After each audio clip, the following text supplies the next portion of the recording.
I am a retired private investigator turned real crime blogger.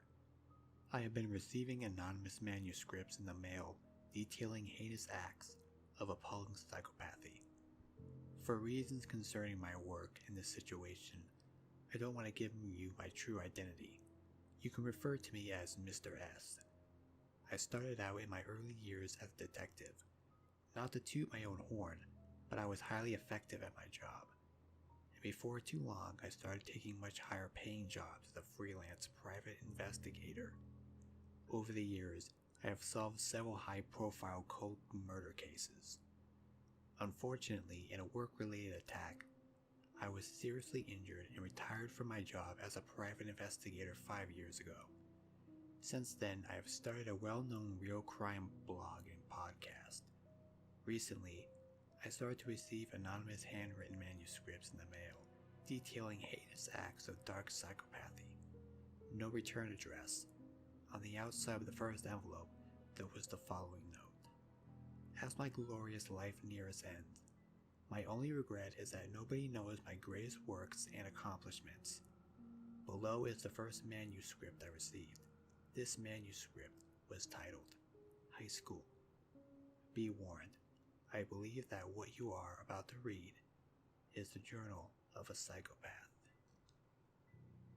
It was my third week at my new high school. I'm used to being the new guy, so it doesn't bother me much. I'm an introvert anyway. I grew up in the foster care system and had never stayed in one place for too long. I wasn't known as a problem child. I just never bonded with any of my foster parents. They could tell, and my lack of attachment always bothered them. They could send me off and hope that their next foster child would give them the happiness they were looking for. The living conditions were usually standard anyway. Most foster parents need to be needed, so I never took it personally. I never felt like I needed anybody. It's whatever. I was in my junior year anyway, and in just under 2 years I'll be liberated from the system and on my own.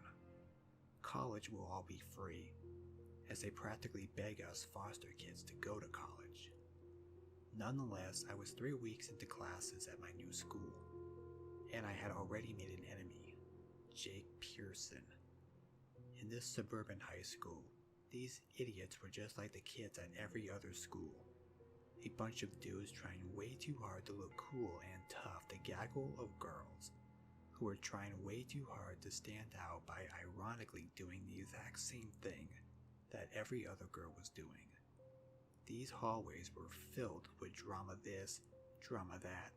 Look at these $100 shoes Daddy bought me. People are so drab. The day I arrived, I knew that Jake would be a problem. Jake was somehow the single most cliche high school jock I'd ever seen, including in the movies. He was tall, built, a ladies' man, and had rich parents. The most standout feature about Jake was his insistent need to act overly tough at all times. I was never sure if he was compensating for a tiny ego, or he had just a really large ego. Maybe the true answer was somewhere in both of those options. Either way, I hated this kid so bad that just the sound of his goddamn voice made me want to move to the next foster home. I was minding my own business one fateful morning when some pathetic nerd had the misfortune of lightly bumping into Jake. Commotion stirred as students all around the hallway gathered to laugh at Jake's beratement of the scrawny nerd. "Did you just push me, Tiny?" he said way too loud, garnering the attention of the other idiots. The terrified scrawny kid stammered garbled apologies. I'm sorry, it was an accident." Before he could finish his stutters, Jake smacked a large stack of books and binders out of the kid's hands, scattering books and newspapers everywhere. Laughter erupted from the crowd of idiots. Has this kid ever heard of a backpack? I saw my opportunity. It was time to set things in motion. "I bet you get off by pushing little kids around, don't you?" I spouted out with a laugh. Silence fell so immediately that it was comical. Jake turned around, I could see the blood vein popping out of his temple. This kid has some anger problems. I don't think Mommy ever told him no. Who the hell do you think you're talking to, new kid? Some idiot, I responded without delay. Jake was really all about to lose it now. He pushed me into the locker and put his face so close to my face that I could smell his spearmint gum and nauseating cologne. I had just insulted him in front of his peers. Jake's primal instincts dictated that he had to ensure everyone saw him as the quote-unquote alpha male. Sure, Jake was taller, bigger, and stronger than I, but what he didn't know is that when it comes to fighting, I'm a ragtag, scrappy kid with fast hands. Also, I knew how to take a hit. When I was 8, my foster home taught me how to be tough the hard way. Jake might be a brute, but I knew how to fight smart and dirty. I placed my left foot slightly behind his right heel and slammed my shoulder into his chest as I swiped his foot out from underneath him. The thud as he hit the floor brought shock to the growing crowd. To purposely add insult to injury, I chimed in with some commentary. Looks like your dad isn't the only one who beats you anymore. The statement may or may not have been true, but either way, the goal was to get in his head. Fighting is as much mental as it is physical. He got up and came bumbling his way, putting all of his weight behind a haymaker that I could have seen coming from 2 blocks away. I ducked as his fist flew over my head and landed right in a locker. This was too easy. His back was now turned toward me, and his body twisted, providing a perfect angle to go in on the offense. I gave him a powerful knee to his side, aimed precisely to give a blow to the kidney. Body shots should always be aimed at major organs. That's what causes the most pain. I was rewarded with a grunt of pain as he dropped to a knee doubled over his side.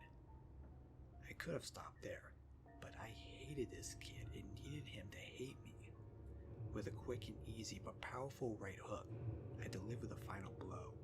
His nose made a crunch under my fist, and I loved it. Satisfied, I picked up my backpack and carried on my way, leaving Jake laying on the ground with blood on his face, surrounded by a baffled audience. I went ahead and walked straight to the administration office, helping myself to a chair. The lady behind the desk had a nose that pointed upwards, displaying her nostrils to anyone and everyone. She reminded me of a pig. "Can I help you?" Miss Pig asked, with a high-pitched tone that stank of fake kindness. "The principal is going to want to see me soon," I told her with my legs crossed and hands behind my head. "Oh, do you have an appointment?" she asked. I don't understand why this lady feels the need to speak with such a high pitch. It reminded me of nails on a chalkboard.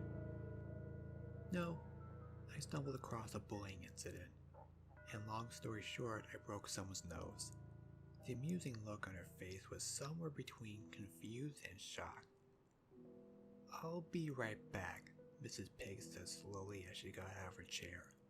She disappeared into the back hallway and came out a couple of minutes later being tailed by a tall, trim man wearing a worn gray suit that was almost as old-fashioned as his ridiculous bushy gray mustache. In remarkably good timing, the glorified hall monitor, who was officially called Hallway Security, came walking in holding the arm of Jake. To my pleasure, Jake was gingerly holding a large wad of blood-soaked paper towels over his nose. There were several drops on his beloved Letterman's jacket. I hope it stains. Behind Jake and Mr. Hallway Monitor was a stuttering little kid who had nearly become Jake's chew toy that morning. I almost forgot about him. Stutter shot me a grateful look, but he still remained panicked and terrified. He reminded me of a wide-eyed chihuahua who had been beaten too many times. He was pathetic. The remaining process took several hours. First, the principal and Mr. Hall Monitor interviewed me while Jake was working on getting his profusely bleeding nose under control. Afterward, they interviewed Stutters, who backed up my story. Lastly, they interviewed Jake, who naturally claimed that I sucker punched him. After that, I was forced to call my foster parent Dean, and now he sat beside me as the principal explained my suspension. Dean wasn't having any of that though. Lucky for me, he's a lawyer. Not a big-time fancy corporate lawyer. He was a public defender for the city. Still, his skills would prove useful. His arrival marked the beginning of a long argument, in which Dean laid out the legality of self-defense and ranted about anti-bullying. The school administration refused to show any documentation concerning previous complaints concerning Jake's bullying, which likely meant that it did indeed exist, and the school needed to cover up the interaction. After Dean threatened to file a lawsuit and go public with it, the principal actually backed down.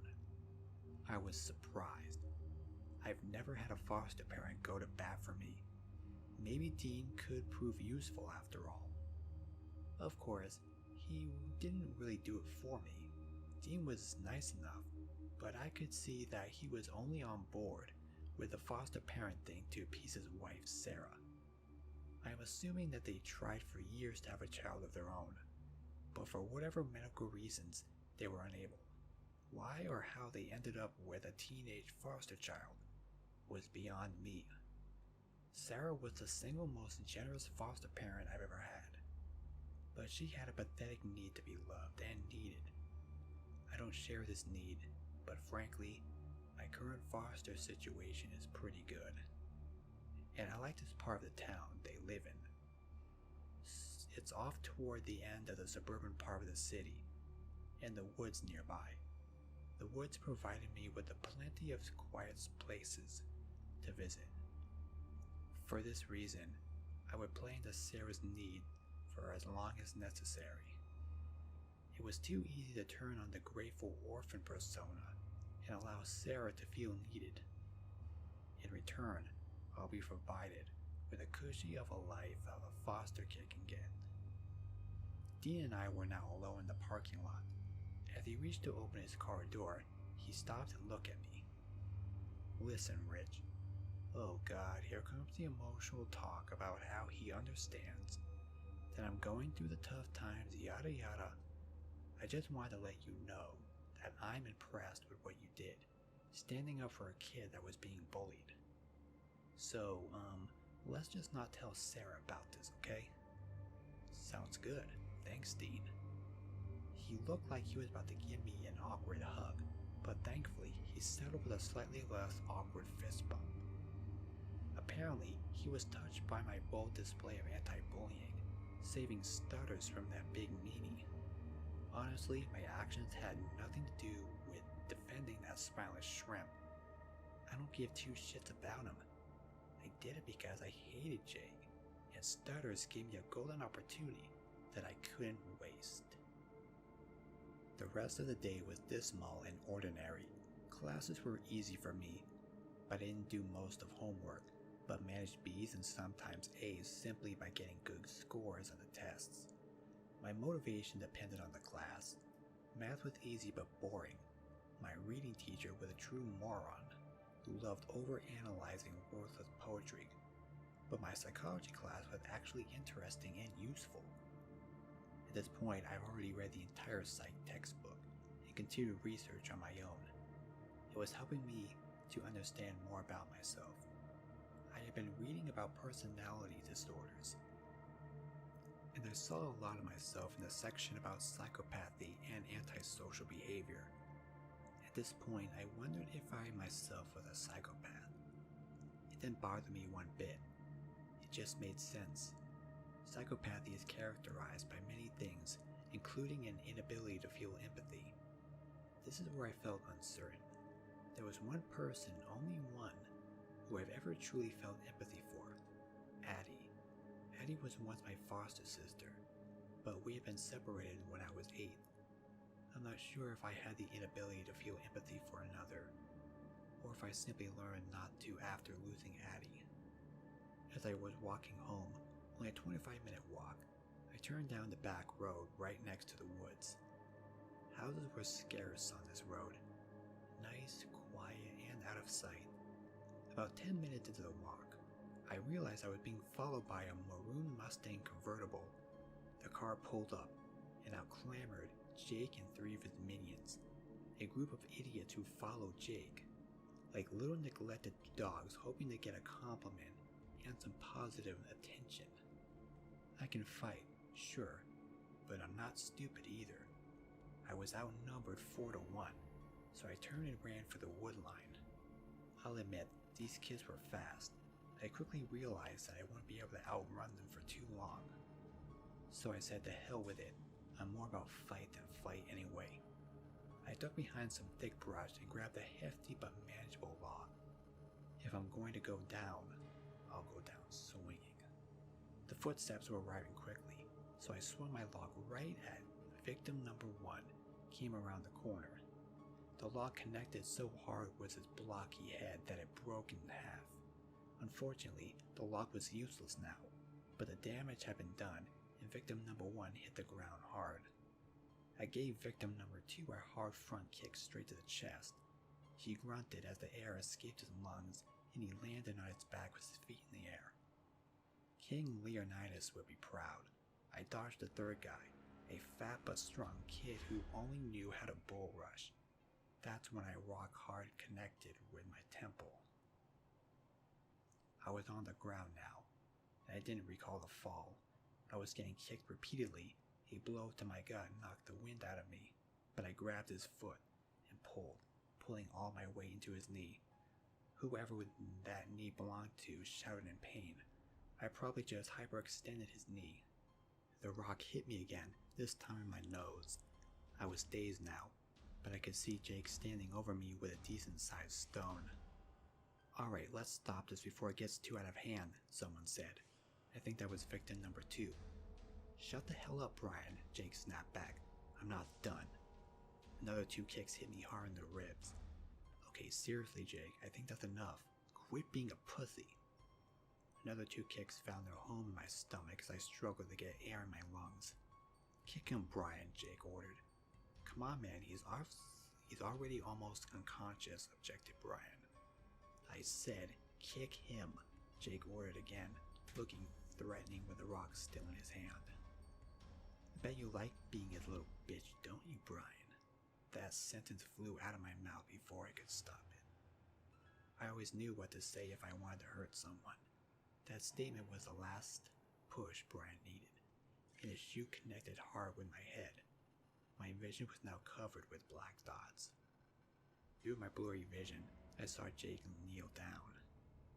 You're messing with the wrong person, Rich. You best find yourself a new foster home before I make your life so miserable you'll want to kill yourself. Not that anybody would care. He stood up and gave me one last kick, and then ordered his brainless minions to go back to the car. I watched them leave, one kid heavily limping, victim number 1 just as dazed as I was. At least I did some damage, despite the pain in my head and ribs. I laughed. Jake may have won the battle, but I knew that I would win this war. I knew I'd have the last laugh. Jake had no idea what I was capable of. My limits are beyond the sky. I always win. Sometime later, I made it home. As I walked through the door trying to act natural, it was immediately apparent how haggard I must have looked. Sarah gasped and rushed in to guide me to the couch, demanding to know what happened. There was no way to hide this now. I might as well tell her the truth. Dean would understand. Sarah called Dean, who, dutifully, came straight home to support his distraught wife. Sarah was choking back tears, and she explained to Dean how I had been jumped. She threatened to call the police and take me to the hospital, to which I objected. I did not need the police to get involved in my war with Jake. If the system finds out about this, they might make me move to a new home. I don't want to move again, I pleaded to Sarah, playing into her emotional state. I think he's right, Sarah, Dean chimed in. Those boys can feel like they're even now, so there is no need to take any unnecessary risks. You know how the system is. Dean had come in clutch again. This guy was proving himself more useful every moment. Sarah nodded in reluctant agreement. It was just too easy to get her to change her mind.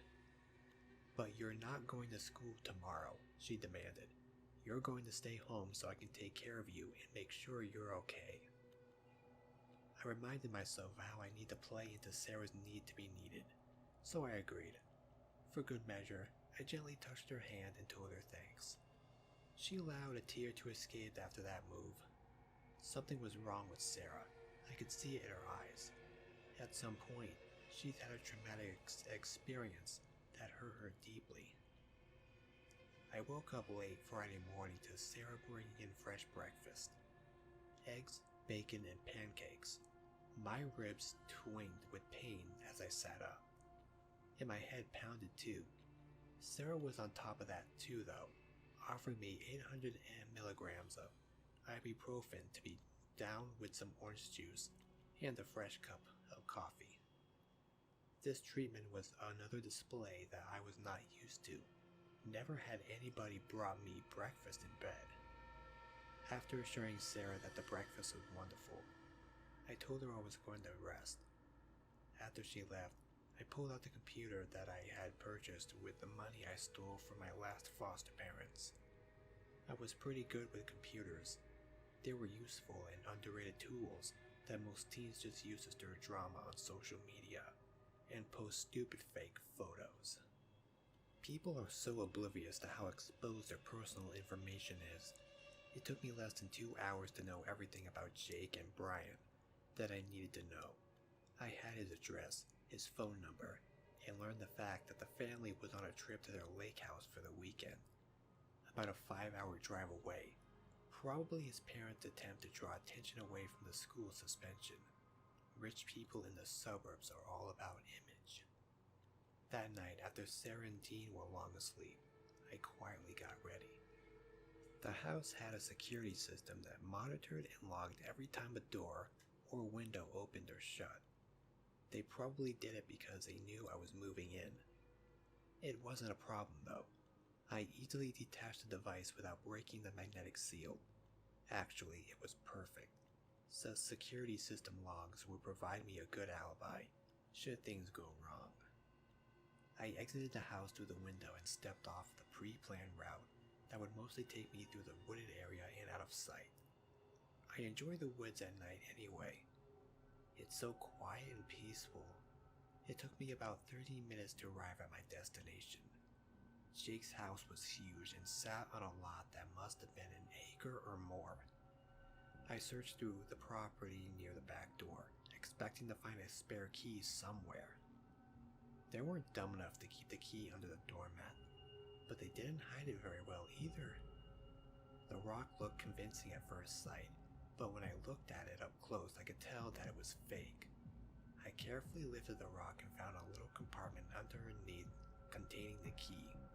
Just like that, I had gained access to the house. Although the house was large and immaculated, it didn't take me long to find the room I was looking for. Jake had a life-size football poster of himself on his door.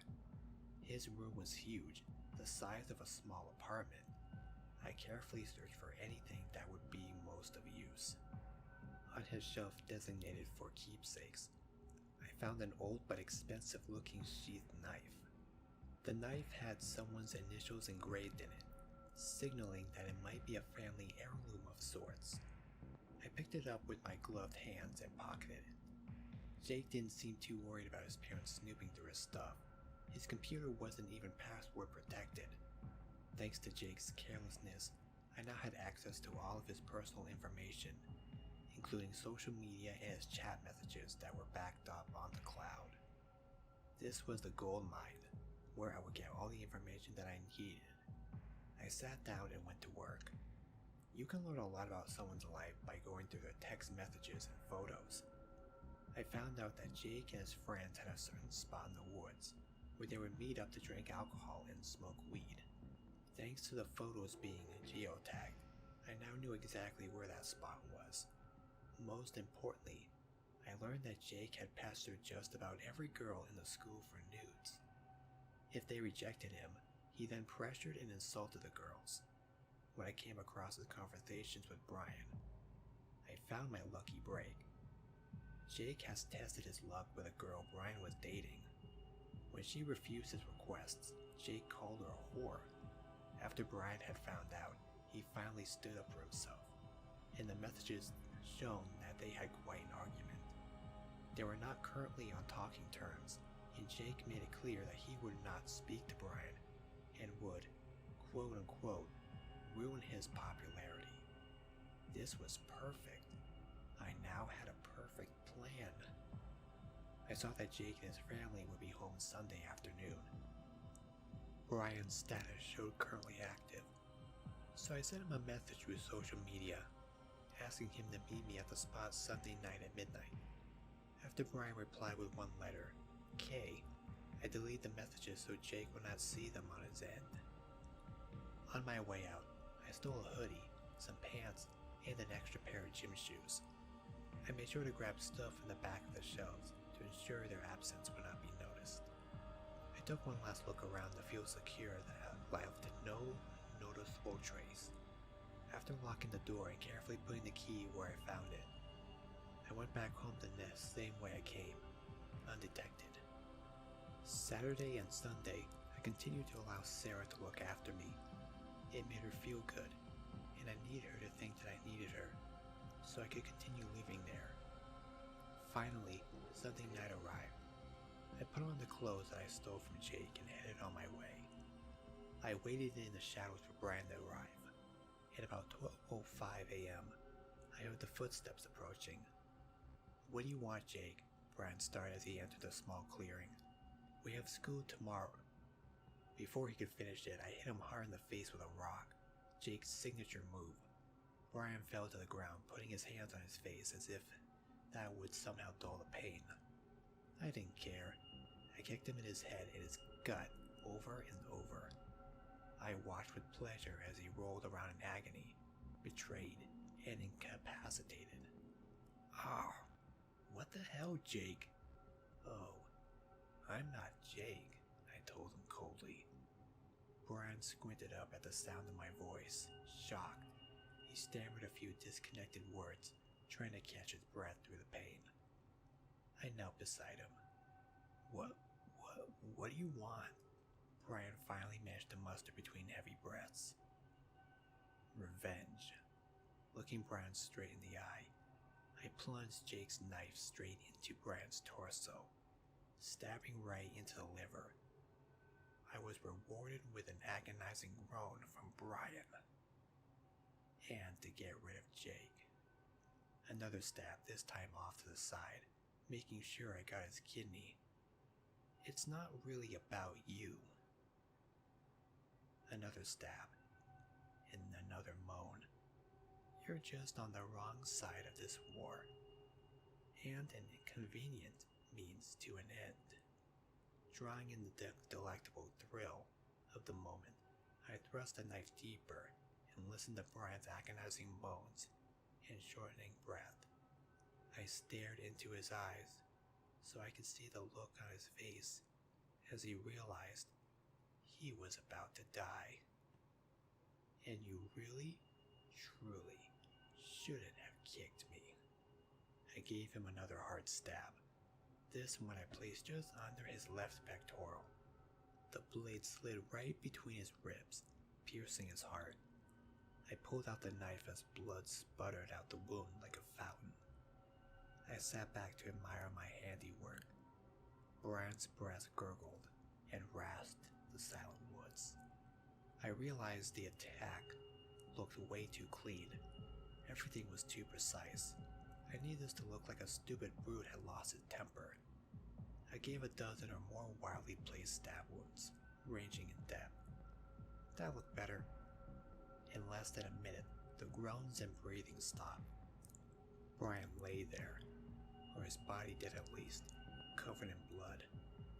I dragged Brian's body and hid it in some thick brush, where I covered him in branches and leaves. I took my time to make sure that it looked sloppy and hasty. I hid the knife about 100 feet away, knowing full well that the police would scour the area and find it. took off the hoodie, sweatpants, and shoes, and deposited them in a park garbage bin that was just a yard off the wood line. About a half-mile away from the scene, I had worn long layers underneath Jake's clothes and made care to never touch his clothes with my skin. I even wore a swimming cap to make sure my hair didn't get any with wear. The only evidence left that could tie me to the crime was the pair of latex gloves that I had worn to avoid getting fingerprints on the knife or blood under my fingernails. I made it back home with the same stealth I had used the previous night. I quietly went into the bathroom, where I soaked the latex gloves in bleach, scrubbing until they were spotless. After flushing the toilet to make sure Dean and Sarah would believe I was just taking a bathroom break, I used a little more bleach to vigorously wash my hands, and then topped off the bottle with some water, so it wouldn't seem that I had been used. Finally, it was bedtime and I was exhausted. Murder is hard work. It seemed like only a couple of minutes later when my alarm went off. I hurried to the bathroom and took one more hard look to make sure the gloves and cleaning supplies were in their proper places. I then took a scorching hot shower, scrubbing every part of my body with vigor just in case. I then relaxed and used the rest of the time to reflect on the kill. Sarah insisted on taking me to school, seeing as I had been jumped last week. In my reflection, I found it interesting that I felt enjoyment out of the kill this time. I didn't recall the same satisfaction from my first kill. Maybe that's because that was the day I lost Addie. I was 8 years old and finally understood what my alcoholic foster father was doing when he was going into my sister's room and locking the door. Addie was only 6. One night when he was drunk, I put his revolver in his mouth and pulled the trigger. The police ruled it as a suicide. I hadn't seen Addie since because we were sent to a new home that day. She was the one and only person I ever remembered feeling love for. School started the same, business as usual. By the second period, the Gossip News Network was buzzing with the news that Brian's parents had reported him missing. By lunch, it was common knowledge. The best part happened just as school was getting out. I could see and hear the commotion from down the main hall. I walked over, peering over the crowd of idiots all trying to get a good video on their flip phones. 3 police were forcing out of handcuffed and panicked Jake. He protested and resisted, but the police overpowered him and forced him into the car. By the 6 o'clock local news, it was a headliner story. Breaking news! Jacob Pearson, a local high school athlete charged with the murder of classmate Brian Jones. I had a hard time holding back my satisfactory smile, but Dean and Sarah were in the room. I already had Sarah wrapped around my finger, but for good measure I told her that Jake was the kid that attacked me. I put on my best scared orphan face during the newscast. That could have been me who got killed, I told her, forcing myself to sound scared. Her heart melted and I received instant sympathy as she pulled me into a tearful hug. Dean, being a public defender, was in the know. He, also believing I was scared, offered me some comfort. It'll be tough to defend this one, he assured me. Jacob will be going away for a long time. I mean, the prosecutors have everything. The body, the weapon, fingerprints, even motive. It's like someone handed the AG this case on a silver platter. Indeed, I had. It was the next day that Sarah and Dean sat me down and told me that they wanted to push forward with adopting me. I had gained their trust and, more importantly, their sympathy. I'd now be able to live in this cushy home with pushover parents until college. Even then, they'd probably send me money and give me a place to stay in the summer. They were good-natured idiots, but useful idiots. What a successful first month in my new home I have been. I locked in my preferred living situation and got rid of the only problem with my new neighborhood, Jake. The best part is, Jake hung himself in jail before the trial had even started. The police called it good, certain that Jake was their man. and the case was closed. I still laugh when I think back to when Jake told me that he'd make me want to kill myself. Like I said, I always win. That's where the first manuscript ended.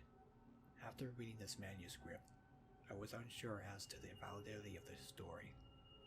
I thought that someone may be trying to pull an elaborate hoax on me, maybe to score a spotlight on my website, or perhaps more sinisterly, it was an attempt to dislegitimize my work and tarnish my credentials.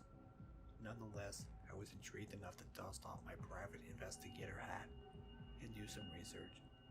What I found that this story is, at a minimum, based on real events. I found the news articles about Jacob Pearson, the promising high school athlete that threw his life away by murdering a fellow student. The question I now face is this story true from a psychopath named Rich, or a simple fabrication based on real events? What do you think? Respectfully, Mr. S.